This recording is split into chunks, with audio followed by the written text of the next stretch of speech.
I want to eat your pancreas नाम कितना weird है ना? क्या आप इस नाम से गेस कर सकते हो कि किस तरह की मूवी होगी? अगर आप सोच रहे हो कि ये हॉरर या एक्शन बेस्ड एनीमे है तो आप गलत हो। I want to eat your pancreas एक बहुत ही फेमस एनीमे है जो कि एक सैड लव स्टोरी है। मुझे तो इसने रुलाया ही है, शायद आपको भी ये रुला दे। अगर आप एनीमे देखना पसंद करते हो तब तो आपने पक्का इसका नाम सुन ही रखा होगा, और अगर आपने अभी अभी एनीमे देखना शुरू किया है तो भैया इस एनीमे के बारे में जानना आपको बेहद जरूरी है, क्योंकि एनीमे देखने वाला हर दूसरा बंदा इसका जिक्र जरूर करता है। इसे जापान में किमिनो सुइजो वो ताबेताई नाम से जाना जाता है। माफ करना अगर मैंने इसकी प्रोनाउंसिएशन गलत की हो तो। अगर आपने हमारी बॉलीवुड की दिल बेचारा मूवी देखी है तो आपको ये थोड़ा उसी की तरह फील देगी। इसे IMDb में दिए गए हैं 7.9 स्टार्स, जो कि बहुत ज्यादा होते हैं, और रॉटन टोमेटोज के टोमेटो मीटर में से किया गया है 93% फ्रेश। इसने वर्ल्ड वाइड अराउंड $33 मिलियन की कमाई की है, जो कि होते हैं इंडियन करेंसी में अराउंड 241 करोड़ रुपीज। एक्सप्लेनेशन को शुरू करने से पहले मैं आपको बता दूं कि इसकी कहानी बहुत ही ज्यादा स्ट्रेट फॉरवर्ड है। अगर आपको लव स्टोरीज इतनी कुछ खास पसंद नहीं आती है तो हो सकता है ये आपको शुरू में थोड़ा बोर कर दे, पर इसका एंड देखने लायक है। तो बिना एंड देखे यहाँ से मत जाना, क्योंकि धीरे धीरे आपका मन मोह ही लेगी।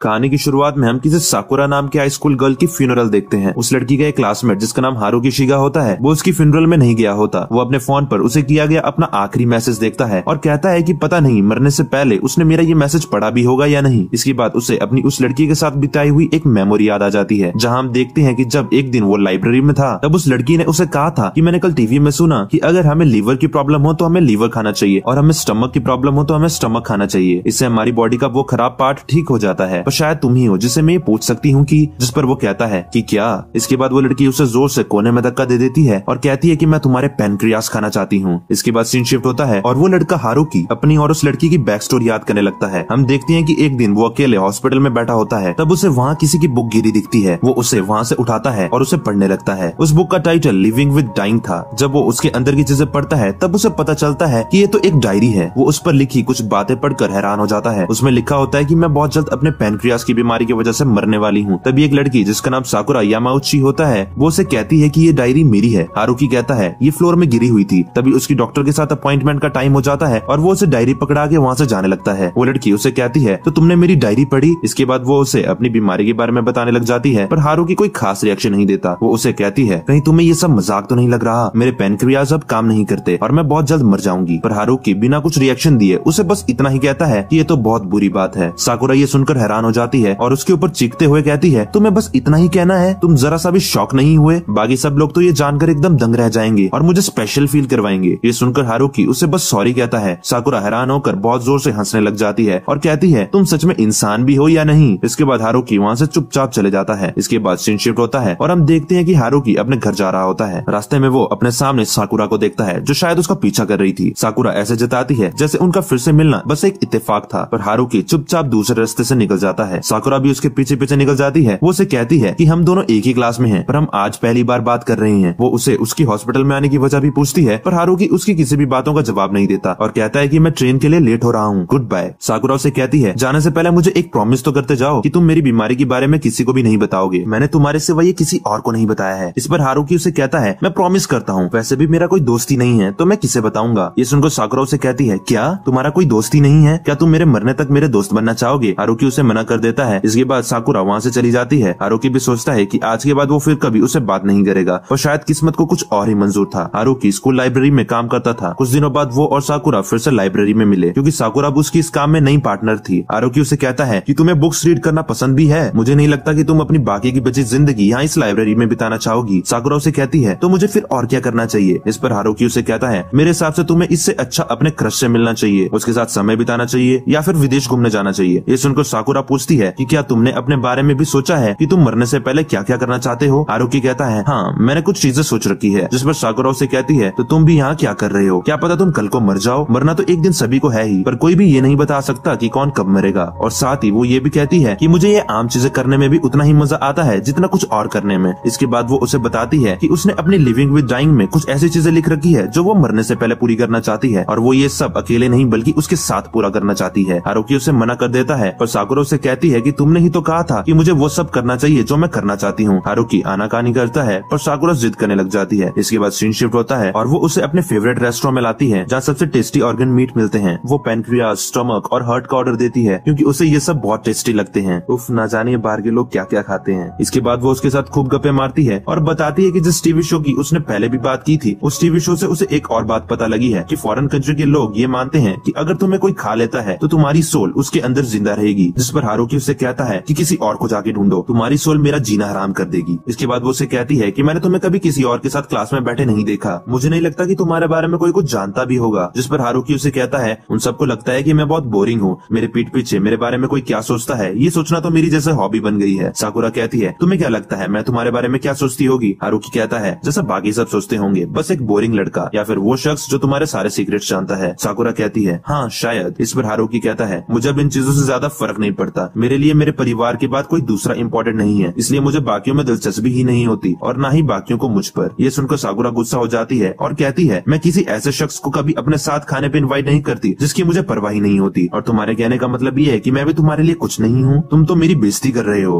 अब आप लोगों को इनकी बातों से इनके कैरेक्टर्स के बारे में पता ही लग गया होगा। इसके बाद सीन शिफ्ट होता है और हम हारुकी और साकुरा को मार्केट से गुजरते देखते हैं जहाँ साइकिल अलाउड नहीं थी, पर दो बदमाश लड़कों की साइकिल की वजह से एक बूढ़ी लेडी नीचे गिर जाती है जिसके सामान की वजह से उनमें से एक लड़के के कपड़े गंदे हो जाते हैं और वो उस ओल्ड लेडी को परेशान करने लगता है। एक लड़की उसे रोकने की कोशिश तो करती है पर ये उसके साथ भी बदतमीजी करने लग जाता है। बाकी लोग तो बस खड़े होकर तमाशा देख रहे होते हैं। साकुरा से ये सब बर्दाश्त नहीं होता और वो वहाँ जाके उसे माफी मांगने को बोलती है, पर वो लड़का उसके साथ भी बदतमीजी करने लग जाता है। तभी उस तरफ पुलिस वाले भी आने लग जाते हैं, पर उससे पहले साकुरा उस लड़के के प्राइवेट पार्ट पर किक मार के वहाँ से हारुकी के साथ भाग जाती है। इसके बाद वो दोनों एक कैफे में जाते हैं। कैफे में थोड़ा टाइम स्पेंड करने के बाद साकुरा हारुकी से उसका नंबर मांगती है पर वो मना कर देता है, पर एज यूजुअल वो फिर से अपनी मरने वाली बातें करके उसे नंबर मांग ही लेती है कि कुछ ही दिनों की बात है फिर मैं मर जाऊंगी। इसके बाद वो दोनों अपने अपने घर चले जाते हैं और मैसेज में एक दूसरे से बात करते हैं। अगली सुबह जब हारुकी स्कूल जाता है तो उसके सभी क्लासमेट्स उसे घूर घूर कर देखकर उसके बारे में कुछ खुसफुस करने लग जाते हैं। वो चुपचाप अपने बेंच में जाके बैठ जाता है। साकुरा की बेस्ट फ्रेंड कोयोको हारुकी को बहुत गुस्से से घूर रही होती है। तभी साकुरा भी वहाँ पर आ जाती है और कोयोको उसे हारुकी के बारे में पूछती है। हारुकी को भी एक लड़का जिसका नाम इसेई मियाता था साकुरा के बारे में पूछता है, पर वो सिर्फ ये कहता है कि हम बस दोस्त हैं और इससे ज्यादा कुछ नहीं। इसके बाद वो लड़का उसे गम ऑफर करता है पर हारुकी मना कर देता है। दूसरी तरफ साकुरा की फ्रेंड्स उसे हारुकी से दूर रहने को बोलती है क्योंकि वो बहुत अजीब है। साकुरा कहती है हम बस दोस्त हैं। तभी वहाँ पर एक लड़का आता है जिसका नाम ताकाहिरो था। वो क्लास का टॉपर था। वो साकुरा को उसकी एक पसंदीदा गाने की सीडी देता है। उसके फ्रेंड्स साकुरा को बोलते हैं कि तुम इससे क्यों नहीं डेट करती, ये क्लास का टॉपर है, ऊपर से कितना हैंडसम है। अगले सीन में साकुरा लाइब्रेरी में हारुकी को देखती है। वो उसे बताती है कि मैंने अपनी नेक्स्ट लोकेशन डिसाइड कर ली है। हारुकी उसे मना कर देता है। इस बार वो उसके साथ नहीं आएगा क्योंकि वो फिर से पूरी क्लास के सामने अपना मजाक नहीं बनाना चाहता, पर साकुरा उसे इस बार भी एट लास्ट मना ही लेती है। वो दोनों पैराडाइज स्वीट शॉप जाते हैं। साकुरा वहाँ उससे उसकी गर्लफ्रेंड के बारे में पूछती है। हारुकी उसे कहता है गर्लफ्रेंड, मेरी तो कोई दोस्त तक नहीं है। साकुरा पूछती है पर ऐसा क्यों, क्या तुम लड़कियों में इंटरेस्टेड नहीं हो? इस पर हारुकी कहता है कि मैं सिर्फ बुक्स पढ़ने में इंटरेस्टेड हूँ। इसके बाद साकुरा उसे बताती है कि उसने हाल ही में अपने बॉयफ्रेंड के साथ ब्रेकअप किया है। इसी बीच उन दोनों को वहाँ पर कोयोको की फ्रेंड्स देख लेती है। कोयोको भी वहीं पर थी। वो सभी कोयोको को इसके बारे में बताती है और उन्हें ऐसे यहाँ देख के कोयोको को गुस्सा आ जाता है और वो गुस्से से उनके पास जाती है। वो गुस्से से हारुकी को देख रही होती है और साकुरा को कहती है तुम दोनों 2 दिन से अकेले घूम रहे हो, क्या तुम दोनों एक दूसरे को डेट कर रहे हो? साकुरा से मना कर देती है। तभी कोयोको के दोस्त उसे पुकारते हैं और वो गुस्से में वहाँ से चली जाती है। साकुरा हारुकी को कहती है कि कोयोको बहुत अच्छी इंसान है, तुम भी उसके दोस्त बन जाओ। इसके बाद सीन शिफ्ट होता है और वो दोनों बीच में होते हैं। ताकि उसे पूछता है तुमने अपनी बीमारी के बारे में अपनी बेस्ट फ्रेंड तक को क्यों नहीं बताया? साकुरा से कहती है ऐसे ही ठीक है, वो बहुत ज्यादा सेंटी है, जब भी वो मुझे देखेगी तो रोने लग जाएगी। इसके बाद वो अपनी ही दुनिया में खो जाती है और मजे करने लगती है। हारुकी उसके पास जाता है और उसे कहता है क्या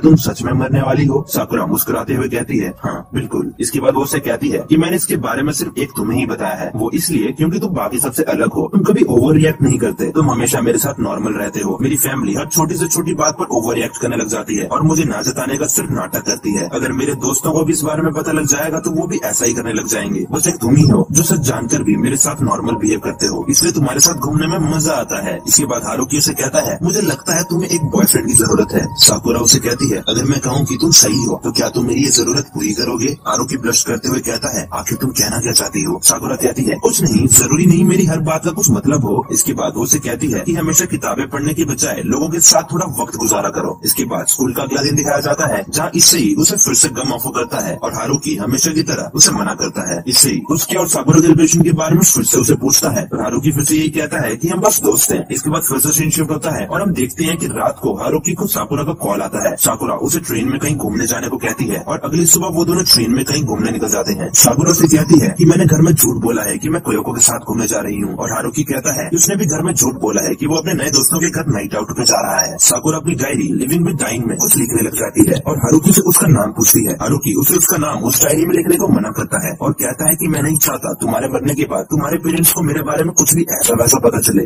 साकुरा कहती है बता भी दो, ये डेथ नोट थोड़ी है जो मैं इसमें तुम्हारा नाम लिखूंगी तो तुम मर जाओगे। हारुकी उसे अपना नाम बताता है। इसके बाद वो दोनों अपने डेस्टिनेशन पहुंच जाते हैं। वो सारा दिन बहुत घूमते हैं, शॉपिंग करते हैं, खाते हैं, पीते हैं। दिन रात होने पर वो एक होटल में जाते हैं। होटल वाले साकुरा को कहते हैं कि यहाँ पर बस एक ही रूम खाली है। साकुरा पहले तो थोड़ा शॉक हो जाती है पर फिर खुश हो जाती है। वो रूम बुक कराकर ये हारुकी को बताती है। रूम में एंटर होते ही वो बहुत खुश होकर कहती है कि मैं तुम्हारे साथ सोने के लिए बहुत एक्साइटेड हूँ। हारुकी कहता है तुम पागल हो क्या, मैं सोफे पे सोऊंगा। साकुरा कहती है क्या, इतना अच्छा रूम मिला है, ठीक है आराम तो करो। इसके बाद वो हंसते हुए से कहती है मैं नहा के आती हूँ। हाँ तांगा झाके मत करना समझे। कुछ देर बाद वो बाथरूम से हारुकी को आवाज देती है डैड से जरा मेरा फेस वॉश देना। हारुकी उसका पर्स खोलकर देखता है और एकदम शॉक हो जाता है। इसके बाद वो वहाँ से उसका फेस वॉश निकाल कर चुपचाप दरवाजे के अंदर रख देता है और एकदम से दरवाजा बंद कर देता है। साकुरा उसे कहती है वैसे मैं हारुकी से कुछ भी जवाब नहीं देता।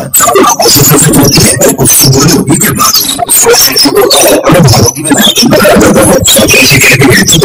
तब मैंने कुछ ऑर्डर किया था। वो उसे एक ड्रिंक ऑफर करती है। हारुकी उसे पीते अल्कोहल तो नहीं और साकुरा कहती है क्योंकि हमें पी लेती है काश छोटे डेज चलेंगे। साकुरा उसे रोज समझाती है तो सबसे बड़ा कॉन्फ्लिक्ट करेगा वो जीतेगा। साकुरा हंसते कहती है कि मुझे